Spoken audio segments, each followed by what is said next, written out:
Wala pa raw formal na desisyon ng Education Department kaugnay sa posibleng trimester system para sa school year 2026 to 2027.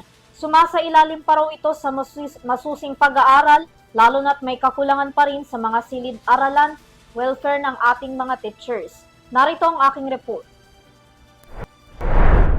Wala pang pinal na desisyon na inilalabas ang Department of Education o DepEd hinggil sa planong shifting ng trimester system para sa school year 2026 to 2027.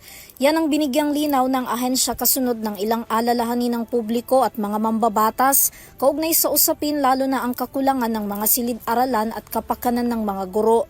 Ayon sa DepEd, nananatiling nasa ilalim pa rin ng masusing pag-aaral at pagtatanong sa mga eksperto ang planong trimester system.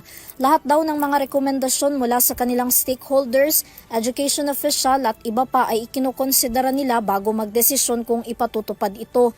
Sa ilalim ng bagong sistema sakaling aprubahan, mahahati sa 3 academic terms ang school calendar sa mga pampublikong paaralan.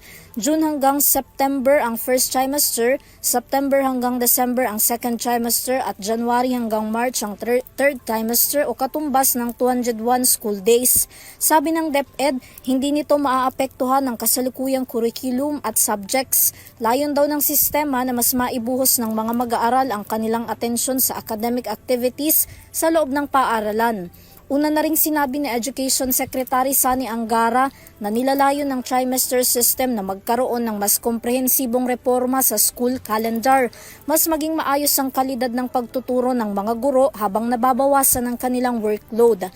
Sabi naman ni Senator Bam Aquino, hindi naman daw kinakailangan pa ng DepEd ng batas para maisakatuparan ng plano at tanging administrative order lamang daw. Gayunpaman, dapat pa rin na dumaan ito sa pagsang-ayon ng nakakarami, lalo na ang mga guro.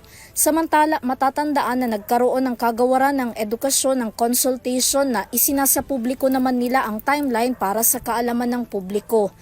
Para sa EuroTV News, Vanessa Cleofa, sumasaludo sa bawat Pilipino.